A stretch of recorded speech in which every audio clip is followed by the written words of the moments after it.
Nurse Rachel Carter, renowned for her calm under pressure and meticulous care, defied strict hospital protocols to save an ailing veteran, Sam, who stumbled into the ER without identification. Her selfless act, though life-saving, quickly went viral as a reckless breach of rules, leading to her immediate suspension and public condemnation. As her career crumbles, Rachel receives unexpected support from grateful former patients who champion her compassionate approach. However, a cryptic text in a mysterious black SUV outside her apartment suggests Sam is no ordinary patient, plunging Rachel into a far greater secret than she could have imagined. Has her act of kindness entangled her in a dangerous, unforeseen mystery? If Rachel's courage and kindness resonated with you, please show your support. Like this video, share it, and subscribe to our channel for more powerful stories. Your engagement helps us highlight humanity's best and keep the conversation about compassion alive. What Rachel didn't know, what none of them could have known that morning, was that the decision she made in that small exam room would echo far beyond the hospital walls. A nurse has no authority to treat with what's a doctor's order.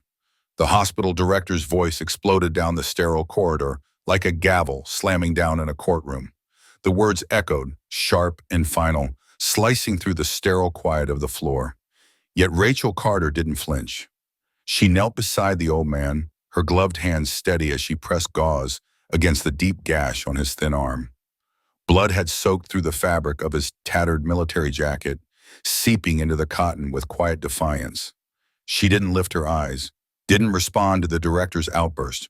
Her only focus was the man before her, his skin pale, his breathing shallow but even. The silence that followed the director's declaration felt colder than the antiseptic air. Around the nurse's station, whispers flared and died like leaves skittering across pavement before a storm. Then came the unmistakable rumble of engines, heads turned. Outside the hospital's glass doors, 6 sleek black SUVs rolled to a stop, polished and precise like everything about the military presence they carried. One by one, men stepped out, each clad in full Marine dress uniform, their faces unreadable, their postures upright and disciplined. Their boots struck the pavement with uniform rhythm, echoing up the corridor with a strange, solemn power. Every eye in the building followed them as they marched, not toward the hospital director, not toward the doctor's lounge, but straight toward the nurse who was still crouched on the floor, wrapping gauze around a stranger's arm. Who was this man she had treated without a physician's order?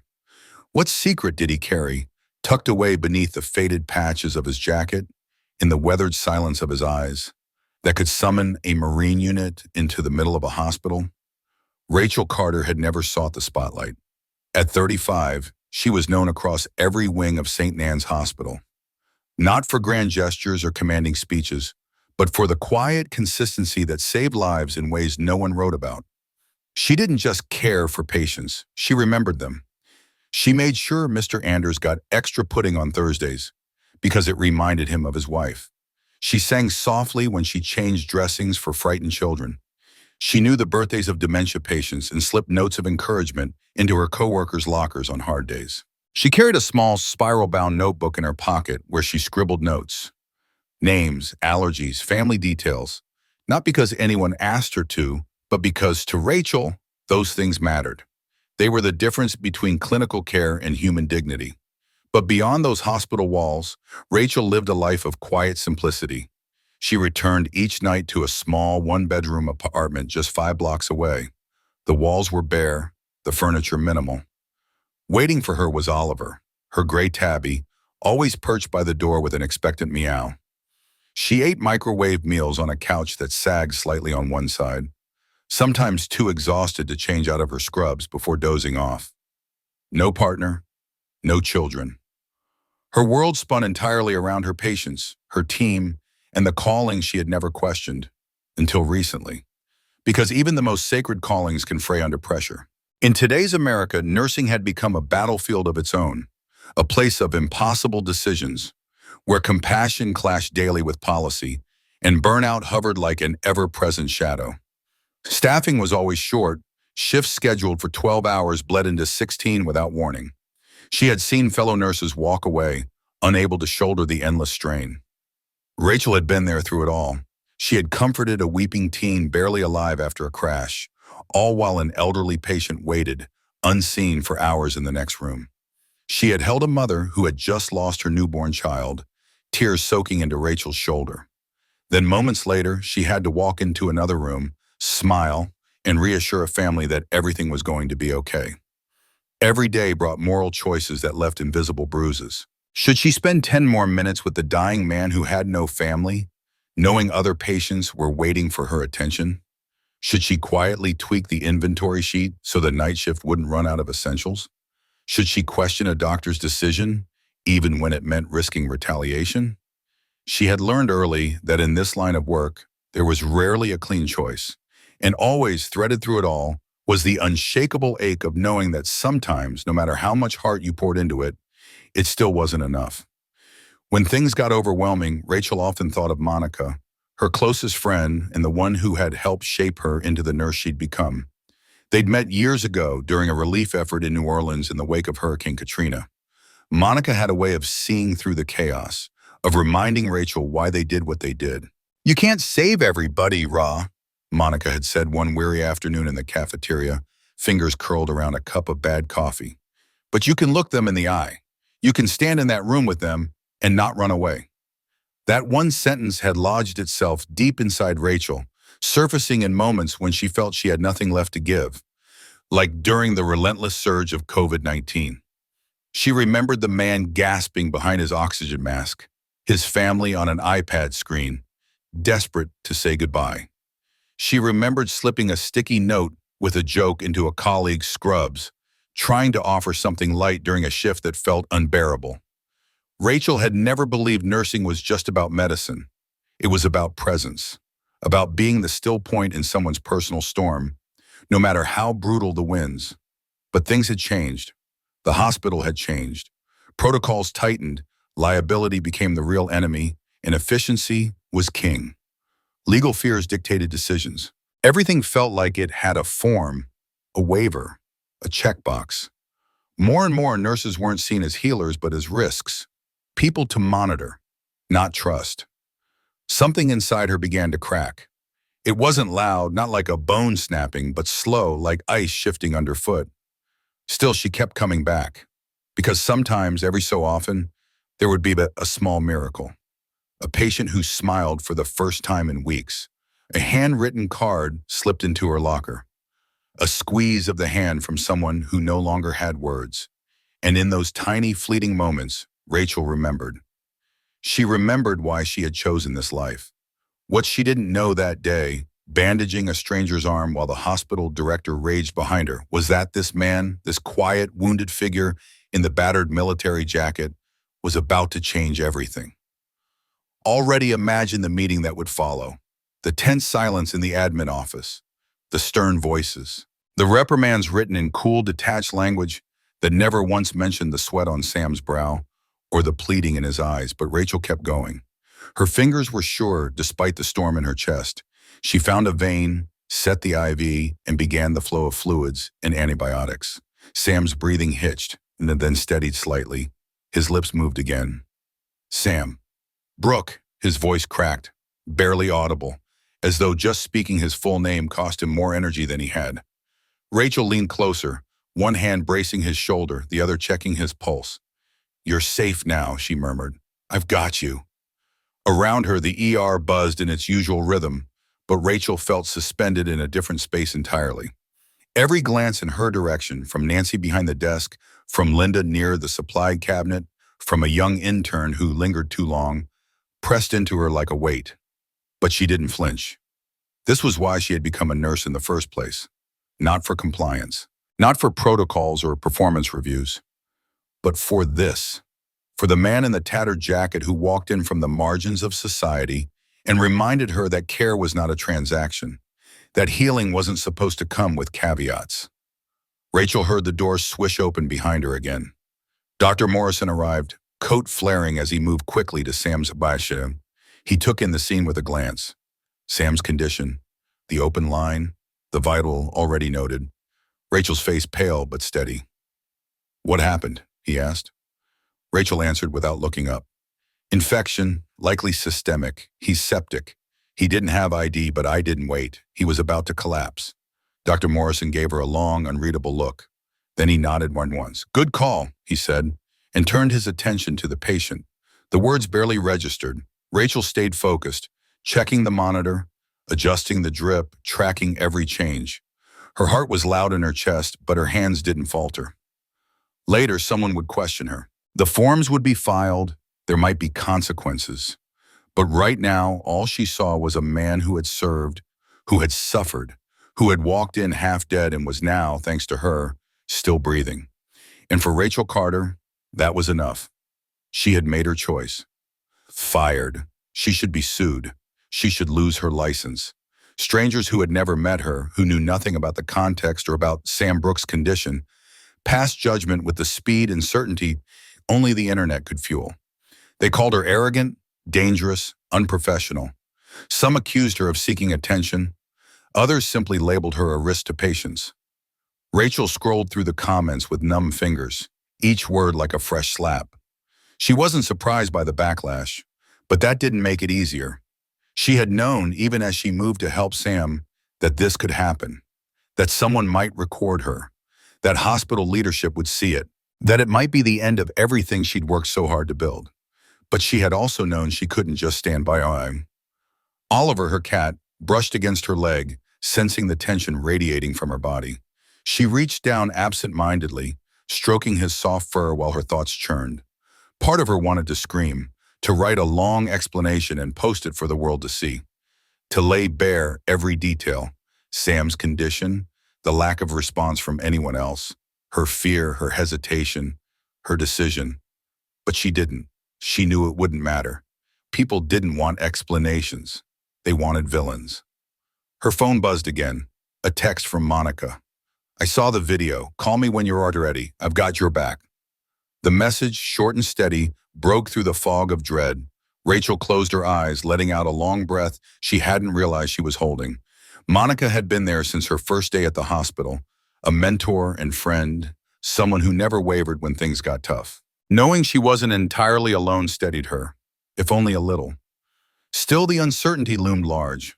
There would be meetings, likely disciplinary hearings, maybe even legal consequences. Rachel could already picture Eleanor Green, her voice clipped and controlled, citing policy violations, risk assessments, liability concerns. She'd heard those words before, in different forms, always wrapped in the same cold logic. Rules first, people second. But even as fear twisted in her stomach, Rachel didn't regret what she'd done. She remembered the way Sam's breathing had eased once the IV started flowing, the faint grip of his fingers around hers, the look in his eyes, not of panic anymore, but gratitude. That moment was real. That moment mattered, and no viral video could erase it.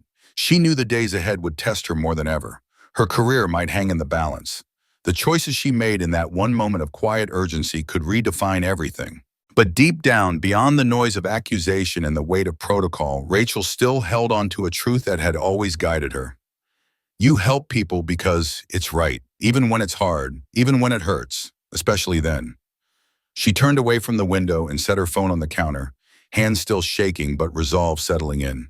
She didn't know what the future would bring, but she knew who she was, a nurse, a woman who stood in the gap, and she wasn't going to apologize for that. Fired. The word echoed like a gunshot in her mind. Who did that woman think she was? This was why protocols existed. People like her were a liability. By noon, Rachel was officially suspended. No contact with patients, no paycheck, no access to the hospital system she'd once helped build. 2 security guards walked her out. Her badge was taken before she even made it to the lobby. She stepped into the hot afternoon sun with nothing but a cardboard box of personal belongings cradled in her arms. It was surreal. The hallway she once walked with confident strides now seemed miles long. Former colleagues she'd known for years averted their eyes, pretending to be engrossed in paperwork or conversations that didn't exist. Only Jenna, a young nurse just a few months into her scrubs, ran up to her, wrapped her in a trembling embrace, and whispered goodbye through tears. When Rachel finally reached her apartment, her phone rang almost instantly. It was her mother. Her voice trembled through the speaker. Rachel, what happened? Honey, you can't keep doing this to yourself. You can't save everyone. Rachel said nothing. The exhaustion that gripped her body went beyond physical. It weighed down on her soul. The whirlwind outside was just beginning to spin. Television hosts dissected her case, arguing across glowing panels. Was she a reckless rebel or a selfless hero? The hospital released a vague, carefully curated statement promising a thorough investigation and possible policy reviews. Reporters soon swarmed her apartment like flies, their news vans lining the street like sentries. Microphones and camera lenses pointed up at her windows. Every step she took was now under a magnifying glass. But beyond the frenzy, a quieter current stirred. One by one voices emerged, gentler, steadier. Frank Morales, a grizzled Vietnam veteran with a walker and a fire in his voice, uploaded a video online. She sat by my bedside when everyone else was too busy. Treated me like a man, not a damn file. You don't toss away nurses like that. Then came Susan Clark, a cancer survivor. She posted a photo of herself, bald and smiling, with the caption, "Rachel held my hand when I puked through chemo. She told me I was beautiful when I hated my reflection." That's who she is. Marcus Hale, an Army reservist, tweeted a picture of Rachel with a veteran she had helped off the floors during a fall in the clinic. "She saved one of our own. I'd trust her in the foxhole any day." And just like that, each accusation sparked a response. Every angry voice met a tide of empathy. Patients, soldiers, families, people who had experienced Rachel's unwavering care firsthand, stood up for her in ways the system never had. Still, the storm surged on. Rachel sat at her kitchen table, her fingers loosely wrapped around a cup of untouched tea, eyes scanning headlines and hashtags. The world had changed overnight. In this age, the truth didn't matter if it couldn't fit in a caption. Context was irrelevant. Compassion, liability, humanity, overshadowed by fear. One decision, one action, and everything she'd built could vanish. She thought of the culture they'd all been living in, a place where doing the right thing might cost you everything, where rules mattered more than people.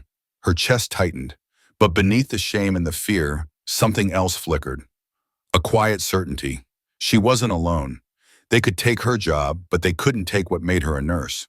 On the table before her sat a tarnished silver badge. Its edges caught the morning light like a secret waiting to be told. She picked it up again, turning it over with careful fingers. The engraving was barely visible. Just a name and a year. Hall Class 1968. No unit, no branch, no rank, just that. Her heart quickened as she opened her laptop and typed in the words. Sam Brooks, the frail old veteran she'd cared for, had pressed this badge into her hand just before the guards had come. Why, who was he really? The screen stuttered and lagged, then froze. She frowned and tapped the trackpad, her breath catching. A spinning wheel pulsed in the center like a heartbeat. Then, without warning, the screen went black. A chill crawled up her arms. Rachel reached for her phone to continue the search there, but before she could type, it buzzed in her palm. A new message. Unknown number. Do you know who you saved today? She gasped, her eyes lifted to the window. Across the street, partially bathed in the orange halo of a flickering street lamp, sat a black SUV. Engine on, headlights off. Still, watching. She hadn't seen it when she got home. Her chest rose sharply. Her pulse pounded against her ribs as she edged closer to the window, phone gripped tight. The SUV didn't move, just idled in the shadows, quiet and ominous. Rachel's mind raced. What had she gotten herself into? Sam, if that was even his real name, had appeared like so many of the others, worn out, overlooked, lost in the cracks of a system that forgot him. But the badge, the look in his eyes when the news came on, the almost imperceptible shift in his posture, none of that felt ordinary anymore. And now someone was watching. Afghanistan had flickered across the waiting room television screen, and in that moment, everything finally came together in Rachel's mind. Pieces that had been scattered and murky now slotted into place with jarring clarity. She hadn't wanted to admit it before, hadn't even allowed herself to consider the possibility. But there was no denying it anymore. Sam was no ordinary patient. Frustration surged inside her, a tangled wave of fear and a piercing sting of betrayal. Why hadn't anyone told her? Why had Sam kept her in the dark, leaving her to stumble through the aftermath alone, trying to make sense of something he clearly knew would catch up to them both? She slammed her laptop shut with a force that echoed through the kitchen, her breath ragged as she began pacing. Her thoughts raced out of control, spiraling into chaotic loops of doubt and fury. She had risked everything, her career, her reputation, the future she'd worked so hard to build, all to help a stranger in need. And now, standing in the dim light of her kitchen, she realized she'd been pulled into something far bigger than she'd imagined. Her jaw clenched. She hated being used, hated being manipulated like a pawn on someone else's board. For a split second, the old doubts came creeping back. Maybe the hospital had been right to turn him away. Maybe she should have followed protocol. Maybe if she had just waited like everyone else, none of this would have happened. But even as the thoughts crossed her mind, she knew they weren't true. Her instincts had kicked in before logic could interfere. Her hands had moved with certainty. Her heart had made the choice before her mind had caught up. She hadn't seen a threat that night. She hadn't seen a case file or a headline or some mysterious stranger who would bring trouble. She had seen a man on the brink of death. And if she had hesitated for even a moment, he might not have made it through the night. Still, she couldn't shake the cold dread tightening in her gut. Whoever had been watching from that dark SUV, whoever had parked outside her home in the shadows, they knew exactly who she was. They knew where she lived. This wasn't over, not even close. She sat down slowly, her fingers wrapped around the badge she still held, the metal warm now from her grip.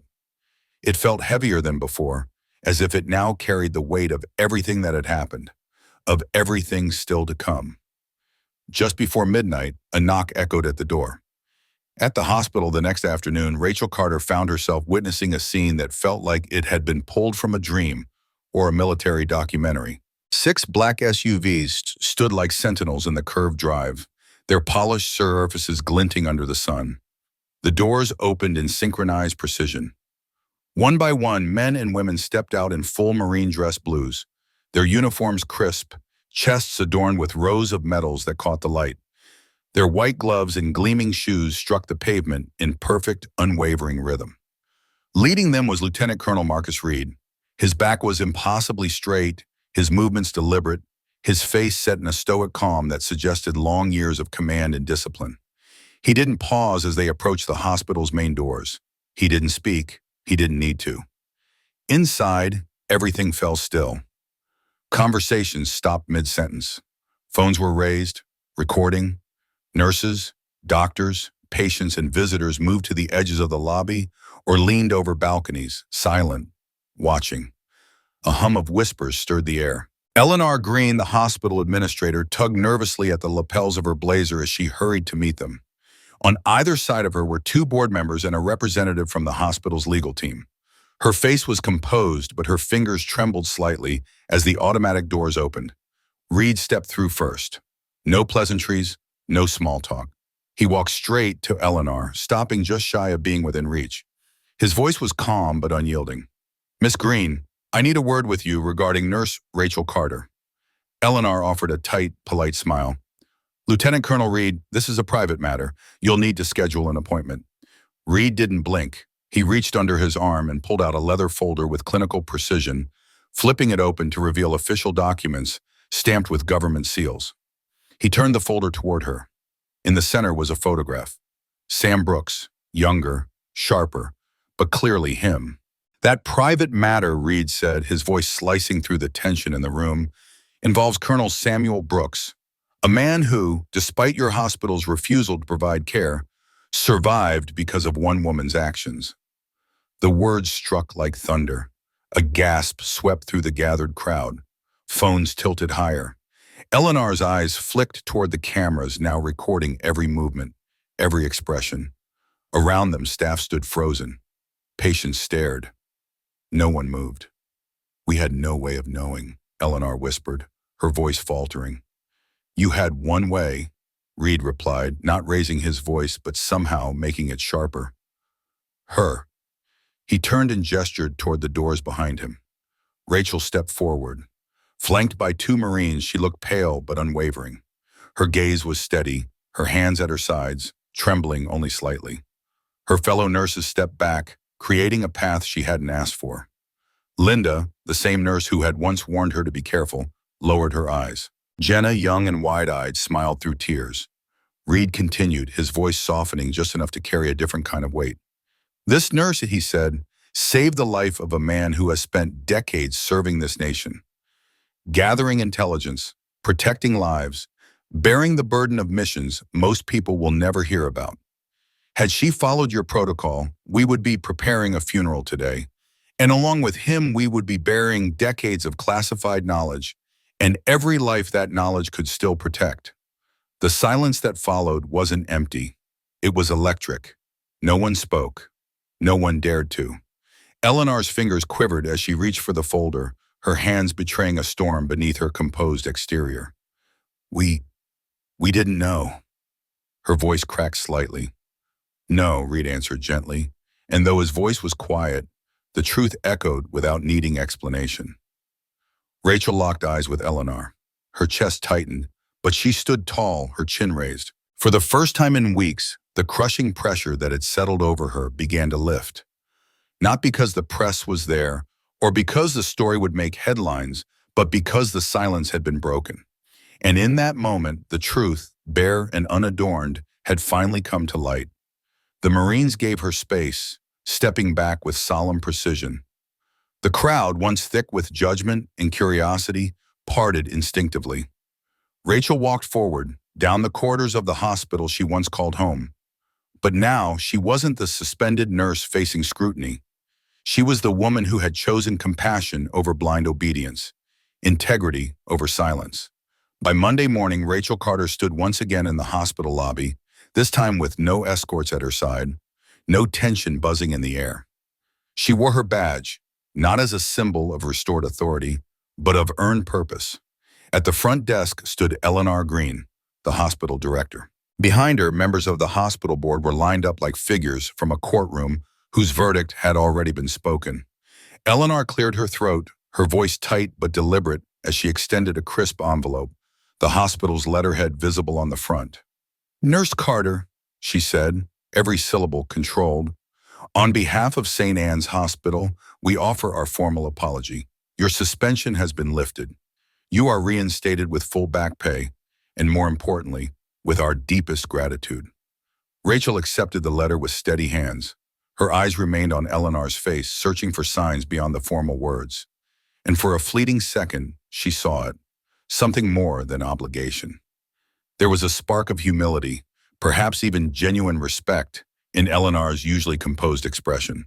The news traveled quickly through the hospital's halls. In the break room where Rachel once overheard whispered doubts and sideways glances, nurses now leaned in attentively to hear her opinions. Jenna, the bright but inexperienced nurse, began carrying a small notebook modeled after Rachel's, jotting down patient preferences and subtle observations. Linda, who had once clung to protocol like a shield, now found herself quietly echoing Rachel's example, pausing at a bedside just a little longer, speaking up when families needed a voice. The administrative side didn't waste time either. Meetings were hastily scheduled, old policies pulled apart and rewritten. Emergency exceptions were finally outlined with clarity. And in a rare move, Eleanor Green stood before staff at a hospital-wide meeting and acknowledged aloud what few administrators dared to say. Protocols are here to protect, yes, but they should never be used to replace compassion. Rachel never asked for the spotlight. She didn't want headlines or parades. Instead, she returned to the quiet routines of her work, taking vitals, holding trembling hands, remembering patient birthdays. But something inside her had shifted. Where once she sometimes questioned if her small acts truly mattered, she now held the certainty that they absolutely did. Sam Brooks, Colonel Samuel Brooks, didn't fade into history either. Every month or so, Rachel would find a letter tucked into her mailbox. Sometimes it was just a simple thank you. Other times, it contained a memory from his time in service. Once, he sent a photo, worn at the edges but full of light, of his grandchildren. He had finally visited them, no longer carrying the shadow of unspoken burdens. Then one quiet Sunday afternoon, a gentle knock tapped against Rachel's apartment door. She opened it to find Sam there, standing with the aid of a cane, a warm, weathered smile on his face. They sat on her small porch for hours, sipping tea, their conversation drifting easily through books, garden flowers, and the curious loyalty of cats. There was no need to revisit the past or dwell on war. What mattered was this moment, the kind made sacred by its simplicity. As the months passed, Rachel found herself often revisiting the memory of that one decision, the moment she had refused to look away. She thought about how that single choice had unraveled a hidden injustice, transformed an institution, and saved a life. It had started with something small, almost invisible, but the ripple it created reached far beyond what she could have imagined. Now, more than ever, she understood. Kindness wasn't weakness. It wasn't soft or naive. It was powerful, resilient. It had the capacity to disturb, to challenge, to reshape. It was a quiet, unyielding force, capable of bending even the most rigid systems towards something more human. And sometimes that force came in the form of a nurse, with healing in her hands and courage in her heart, reminding the world what true healing really meant. Rachel Carter's story wasn't just about one nurse or one veteran. It was about something deeper, something universally forgotten and profoundly urgent. The truth that the rules we build, whether in hospitals, classrooms, courtrooms, or homes, exist to serve people, not to control them. Protocols have their value. They create order, safety, structure. But when those same rules are used as shields against compassion, when they become barriers that silence or excuse inaction, we lose something essential, something human. Rachel's decision to help Sam Brooks wasn't grand or dramatic. It was an act of quiet defiance, a refusal to let policy override personhood. And in that simple moment, she became a mirror for us all, reflecting back a truth we can't afford to forget. It was a moment of quiet resistance, one that carried more weight than any loud protest or grand gesture. It reminded us that at our very best, we are made to care for each other. That deep down, human connection is our strongest instinct. Rachel Carter didn't just act out of impulse. She revealed something profound. Kindness is not a sign of weakness. It's a subtle but powerful form of courage. It's the thread that can rewrite the outcome of a moment, challenge the machinery of systems, and in some cases, quite literally, save a life. In a world constantly shifting, where breaking news flashes across our screens every hour and social media rushes to judge before understanding, Rachel's story cuts through the noise. It offers something enduring, a truth we often forget, the undeniable power of simple, human kindness. Yes, we need rules. They offer structure, provide guidance, maintain order. They are the skeleton that holds up our institutions.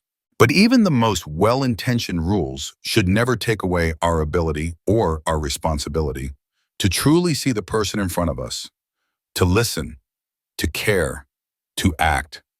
Rachel's decision to help Sam Brooks wasn't only about offering medical care. It was a declaration that within the rigid walls of policy and protocol, there is still room for humanity.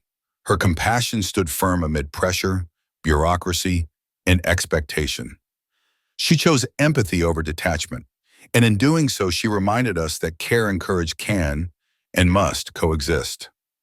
The message here goes beyond hospital corridors. It touches homes, radiates into neighborhoods, and echoes in the heart of every community. For so many older Americans watching this, the lesson hits home. You've lived long enough to know that life's defining moments don't revolve around titles, procedures, or appearances. They are forged in the quiet decisions we make when no one is watching, in the way we treat each other when there is nothing to gain. Maybe you were the neighbor who knocked on a door after the storm passed through just to check in. Or maybe years ago, a stranger noticed your arms full of grocery bags and offered a hand without hesitation. These gestures, however small they seemed at the time, linger. They shape how we view the world. They stay with us, not because of their size, but because of their sincerity. If you've carried out or received a simple act of kindness that has stayed with you over the years, I'd love to hear about it. Share it in the comments. Tell us how it changed something in you or around you. Thank you for taking the time to sit with this story. Your attention, your presence, it matters. I'm deeply honored that you chose to spend part of your day here. If this touched something in you, please give it a like, share it with someone who might need it, and consider subscribing for more stories that help us hold on to the best parts of our shared humanity. Because at the end of the day, it's not the grand achievements or loud headlines that define us. It's the small, quiet moments of goodness that ripple outward, shaping lives in ways we may never fully see. Let's keep that spirit alive. Let's keep this conversation going.